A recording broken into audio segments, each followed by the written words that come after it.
bien le côté, na bon bien le côté, na besi, yonso, na yo, yonso ya, aïe, na yo, na bon bien le côté, na bon bien le côté, na bon bien le côté, na bon bien le côté. Sans regarder, Seigneur, sans regarder, je te donne tout, sans regarder, sans regarder, sans regarder, sans regarder, que laissons tout, sans regarder. Seigneur, nous te donnons tout, Seigneur Jésus, dans notre maître et notre roi. Nous te confions tout ce moment, ces instants, nos pensées, tout ce que nous avons entre tes mains. Nous prions, Éternel, que ce moment soit dans notre impact de nos vies, où tu changes notre identité, Seigneur, où tu rappelles ce que nous devons réellement être, Seigneur. Parle, interpelle, Seigneur, achète nos vies, Seigneur. Pendant ces moments, Éternel, nous te prions, sois au contrôle de choses. Nous bannissons, Seigneur, de l'ennemi, Seigneur. Nous voulons, Éternel, que tu sois élevé, que tu sois réellement élevé, pour nous couronner en majesté. Nous te donnons la place du roi. Parle à nos cœurs pendant ces instants. Communique-nous ta pensée, communique-nous ta pensée que tu veux. Et c'est là mon sang Jésus. Amen. Gloire au Seigneur pour cet instant. En ce mardi 21 avril 2020, nous avons au nom du Seigneur Jésus-Christ. Nous savons que vous nous suivez là où vous êtes. Et Dieu ne manque pas au rendez-vous. Il est là pour nous faire du bien. Il est là pour parler à nos cœurs. Il est là pour nous délivrer, nous changer. Car c'est ce qu'il fait, qu'il sait faire. Il sait nous faire du bien. Que là où vous êtes, soyez bénis au nom du Seigneur. Ce soir, je nous propose, alors ce matin j'allais dire, je nous propose un thème que par la grâce du Seigneur nous avons tiré dans la Bible, dans le livre de Proverbes, le premier chapitre. Nous allons faire une lecture capo. Nous lirons le 20e verset, 23e au 26e. Nous serons pour lire 28e et 33e. Voilà, si vous êtes ensemble avec moi, lisons ensemble le Proverbe, le premier chapitre. Nous lisons d'abord le 20e verset. Je dis ceci. La sagesse crie dans les rues. Elle élève sa voix dans les places. Elle crie à l'entrée des lieux grands, aux portes dans la ville. Elle fait attendre. C'est bon. Le troisième. Tournez-vous pour écouter mes réprimandes. Voici, je répandrai sur vous l'esprit. Je vous ferai connaître mes paroles.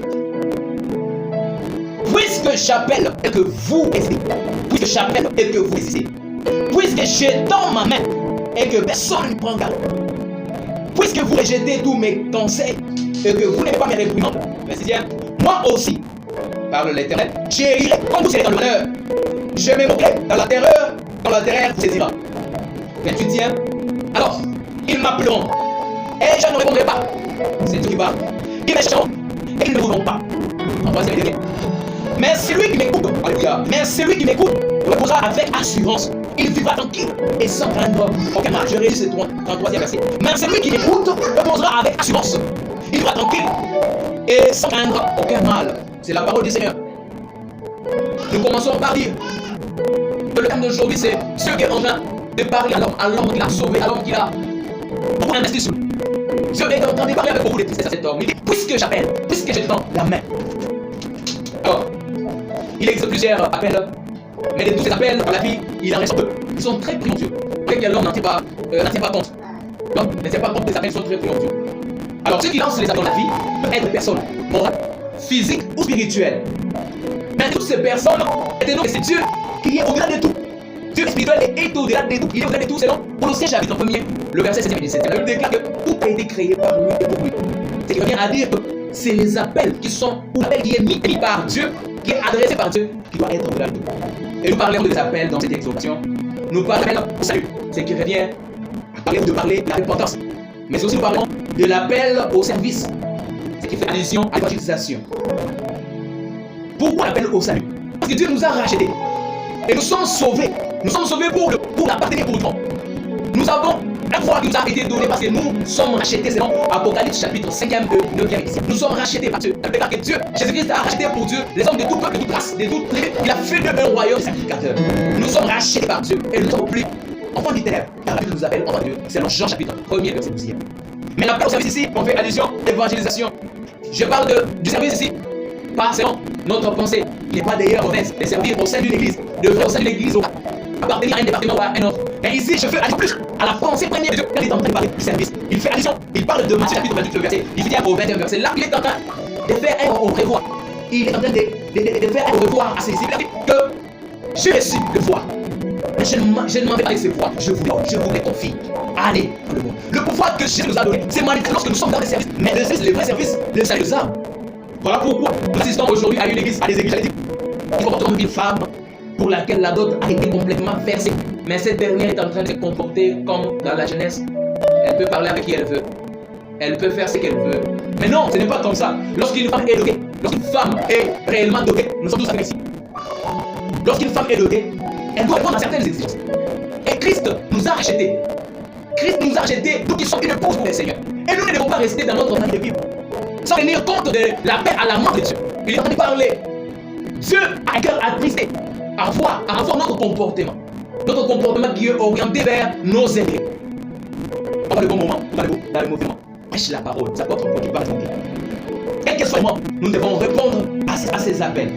Sinon, les malheurs s'abattront sur nous. Les malheurs s'abattront sur nous à cause de la sensibilité. Mais frères et sœurs, je vais encore tolérer que les hommes me rejettent. Je vais encore tolérer les moqueries des hommes, mais pas les moqueries de Dieu. La plupart de Dieu va se rire de nous. Il va se moquer. Au-delà de tout ça, le silence couronnera tout cela. Les seigneurs vont garder silence. La Bible déclare qu'ils m'appelleront, mais je ne répondrai pas. Pourquoi je ne veux pas répondre? Parce que j'ai appelé. Puisque j'ai appelé, personne n'a répondu. Puisque j'ai tends ma main, le Seigneur est à ta porte. Il est en train de tendre sa main. Mais est-ce que tu prends garde celle qui est tendue devant toi? La pensée première du Seigneur, c'est que tous les hommes soient sauvés. C'est ça sa pensée. C'est la pensée du Seigneur. Il a dans le cœur. Un exemple très terre à terre. Lorsque dans une entreprise, où que ce soit, lorsqu'une autorité est athée, lorsqu'une autorité n'a pas dans son assiette, comme le français le dit, rassurez-vous que l'organisation va être affectée. Les exploiteurs subiront les impacts de merde de la chef. Le Seigneur est attristé. Mais comment voulez-vous que nous soyons dans de bons moments? Comment voulez-vous que nous soyons dans de bons moments? Comment voulez-vous que nous vont prendre? Dieu n'est pas content de ce que nous faisons. Alors que Dieu n'est pas content de notre à son appel. Alors, pourquoi il nous appelle? Et il nous appelle quoi? Il nous appelle d'abord à ce que peut-être les autres, beaucoup d'entre nous ont déjà fait, à la repentance. À la repentance. Au service. Pas au service seulement dans l'église, mais au service dans les champs. Gagner les âmes. Gagner les âmes, la technologie est là. On n'a aucune raison d'avancer. Nous n'avons aucune raison. Dieu a disponibilisé, il a donné des intelligences à tous ces gens afin que l'évangélisation soit possible. Alors, au-delà de tout ça, il nous appelle dans la prière. Aujourd'hui, nous pouvons dire que nous manquons de téléphones Android, nous manquons de mégas, nous manquons de cela. Mais la prière est une arme qui demande des mégas. C'est une arme qui ne demande pas. C'est bon, c'est un service. La Bible est en train de déclarer que Dieu est le remédiateur de ceux qui les cherchent. C'est-à-dire que la prière est un service, c'est un travail. Et cela ne demande pas des mégas. Il demande seulement la disponibilité. Il demande la foi. Alors, nous devons servir Dieu en priant pour l'église, en priant pour nos familles, en priant pour notre propre vie. C'est le moment de profiter enfin que Dieu nous éclaircisse sur nos vies, sur ce qu'il veut faire à accomplir cette terre. Et prier sincèrement. Faire des prières de montagne. Les prières que j'appelle des prières de montagne, les prières de hauteur. Alors, retenons ces points très importants afin de finir. Dans cette période que tout le monde connaît, les périodes de confinement, où nous sommes combien de maisons, ou bien sûr. Dans cette période, Dieu nous met chacun de nous face à ses responsabilités. Retenons cela. C'est Dieu qui a permis. C'est Dieu qui a permis que ces choses arrivent. Parce qu'il veut que lui, il soit contrôle, il soit au courant. Donc, en tant que Dieu, nous confirmons que c'est Dieu qui permet toutes ces choses. S'il les a permis, c'est pour une raison. Il doit avoir un objectif pareil. Mais le Seigneur, par son Esprit Saint, nous révèle que c'est d'abord pour nous mettre face aux responsabilités, notre responsabilité première des enfants de Dieu. Chacun est devant ses responsabilités en ce moment. La nature vraie de chaque personne s'est révélée en ce moment. Alors, qui es-tu? Qui es-tu réellement? Dieu nous passe en responsabilité. Mais aussi, n'oublions pas toutes ces personnes qui n'ont pas encore Christ dans leur vie. Vous qui nous suivez en ce moment, c'est encore possible que vous réconciliez. C'est encore possible que vous commenciez une nouvelle marche avec le Seigneur. Ça a toujours payé et c'est toujours rassurant avec le Seigneur. Dieu a beaucoup investi en toi, en moi, en nous. Il a beaucoup investi, même dans ceux qui n'ont pas encore cru en son nom. Dieu a beaucoup investi. Il ne veut pas que nous fassions une grosse affaire comme c'était le cas d'Adam et Ève. Dieu permet ce moment, je l'avais dit, en fait que nous montons. Nous montons où? Dans sa présence, enfin, qu'il nous révèle des choses. On dit Révélation, Apocalypse chapitre 4. La Bible déclare ici, je vais voir ce qui viendra par la suite. On ne montre pas vers Dieu au moyen de séries. Excusez-moi, là où vous êtes. Mais c'est une réalité. Ce n'est pas au moyen de séries, au moyen de distractions, au moyen de mabouké ou de scrutins, je ne sais pas moi encore, que nous montons dans la présence du Seigneur. Nous montons dans la présence du Seigneur au moyen de la prière, mais aussi une prière profonde. Une prière profonde seulement de répondre à l'appel. Dieu est en train de dire, puisque j'appelle, qui tient compte de cet appel. Qui tient compte de cet appel. Et pour finir, voyez les résultats. ensemble constatons les journalistes, c'est lui qui va répondre. Mais celui qui m'écoute reposera avec assurance. Il vivra tranquille et sans craindre aucun mal. Il vivra sans craindre aucun mal. Par la bénédiction. Le bénéfice de tout celui qui va répondre positif à l'appel de Dieu. De tout celui qui va répondre à l'appel de Dieu. Alors, il sera dans la paix. Il sera dans la paix. Pourquoi le monde est agité aujourd'hui? Mais c'est justement parce qu'on n'a pas encore répondu à l'appel. Voyez-vous tous ces gens qui sont agités? Nous ne devions pas être comme eux. Nous avons déjà répondu à l'appel. Nous avons tranquille et nous devons le manifester. Tous ces gens sont épouvantés. Pourquoi? Parce que ils sont troublés. Pourquoi? Parce qu'ils n'ont pas encore reçu Christ. Ils n'ont pas encore répondu oui à cet appel.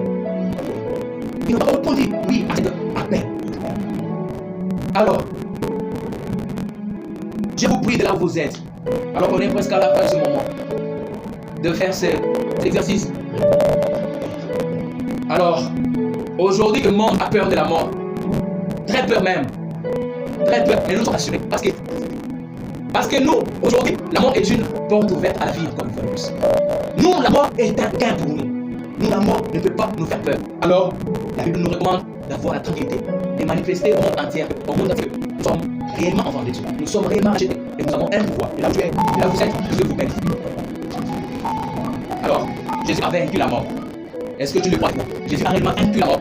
N'ayons jamais peur. Et la peur existait dans nos corps physique, sûrement. N'ayons jamais peur de la mort. Parce que nous avons un victorieux. Nous avons la victoire en Jésus-Christ qui nous a accordé ce pouvoir d'être enfants de Dieu. Alors, merci d'avoir participé. Merci d'avoir suivi ces moments. Je prie que Dieu vous bénisse. Je prie que Dieu vous bénisse de là où vous êtes. Alors là où vous êtes, vous inclinez vos têtes, nous inclinons nos têtes dans la prière. Seigneur, nous prions ensemble, tu entends, Seigneur, fais-moi grâce de répondre positivement. Fais-moi grâce de répondre oui alors que tu appelles. Fais-moi grâce d'entrer encore en profondeur de la prière afin que tu révèles les choses cachées. Afin que je sois tranquille et sans crainte. Seigneur, prends place dans nos cœurs. Nous te disons merci pour ce moment que nous avons passé plus que le passé. Merci parce que tu nous as accompagnés de choses à la fin. Par le nom puissant de Jésus. Par le nom puissant de Jésus, dans ces prières. Que Dieu vous bénisse. Que Dieu vous bénisse. Ce moment est un moment rendu possible par Dieu, bien sûr. C'est Dieu qui a rendu possible que nous nous connaissions devant nous. Mais n'oublie pas aussi l'heure par laquelle Dieu a mis cette confiance que nous nous présentions devant vous. Il s'agit de pasteur David Mayoyo. Je dis merci de nous avoir placés à ces moments, à ces lieux qui étaient. Alors que Dieu le bénisse, là où il est, qu'il bénisse aussi ce ministère. Alors nous nous retrouvons. Alors, je ne vais pas les saluer toute l'église. L'église, recevez les salutations du Seigneur. L'église, recevez les salutations. Je parle de l'église, parole cette voix-là. Recevez les salutations les plus sincères. Que Dieu vous bénisse. Restez dans la tranquillité. Dieu est au contrôle de toutes choses. Et au moment opportun, nous reprendrons nos activités normales. Mais rien ne peut nous séparer de la mystère. Nous continuons à parler de sécurité. Et nous continuons de proclamer ce que le Seigneur a fait. Nous retrouvons le même programme prochainement. Nous nous retrouvons demain pour repartager la parole du Seigneur. Et cela sera une très bonne chose. Que Dieu bénisse la fête dans la paix du Seigneur. Et que Dieu bénisse aussi vos familles, les autres tous.